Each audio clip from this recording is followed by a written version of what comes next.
ಊರ ಮುಂದಿನ ಬಾವಿ ಮುಚ್ಚಬೋದು, ಊರ ಮಂದಿ ಬಾಯಿ ಮುಚ್ಚಕ್ಕಾಗೋದಿಲ್ಲ, ತಿಳ್ಕೊಂಬಿಡ್ರಿ ಅಷ್ಟೆ. ಊರ ಮುಂದಿನ ಬಾವಿ ಮುಚ್ಚಬೋದು, ಊರ ಮಂದಿ ಬಾಯಿ ಮುಚ್ಚಕ್ಕಾಗೋದಿಲ್ಲ. ಅಕಸ್ಮಾತ್ ಒಂದು ವೇಳೆ ನೀ ಬಿದ್ದಿ ಅಂದ್ರೆ ಬಾಯಾಗ, ನಿನ್ನ ದೈವ ಚಲೋ ಇತ್ತು ಅಂದ್ರೆ ಬಾವ್ಯಾಗಿಂದ ಎದ್ದು ಬರ್ತಿ. ಆದ್ರೆ ನಿನ್ನ ಅದೃಷ್ಟ ಇರಲಿ ಬಿಡಲಿ, ಆದ್ರೆ ಊರು ಮಂದಿ ಬಾಯಾಗಿಂದ ಪಾರಾಗೋದಕ್ಕೆ ಕಷ್ಟ ಐತಿ.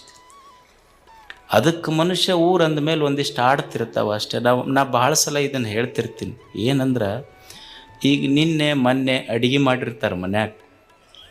ಅಡುಗೆ ಮಾಡಿದ್ದು ನಮಗೆ ತಂದಿಟ್ಟು ಕೂಡಲೇ ನಾವು ಮನ್ಯಾಗ ಸಿಟ್ಟಿಗೆ ಹೇಳ್ತೀವಿ. ಏನಂತೀವಿ ಅಂತಾರಿಲ್ಲ ಗಂಡ್ಮಕ್ಳು, ನಿನ್ನೆ ಮೊನ್ನೆ ತಂದಿಟ್ಟು ಏನು ನನಗೆ ಹಳಸಿದ್ದು ಯಾರು ಉಣ್ತಾರೆ ಮನ್ಯಾಗ ಅನ್ನೋದಿಲ್ಲ ನೀವು.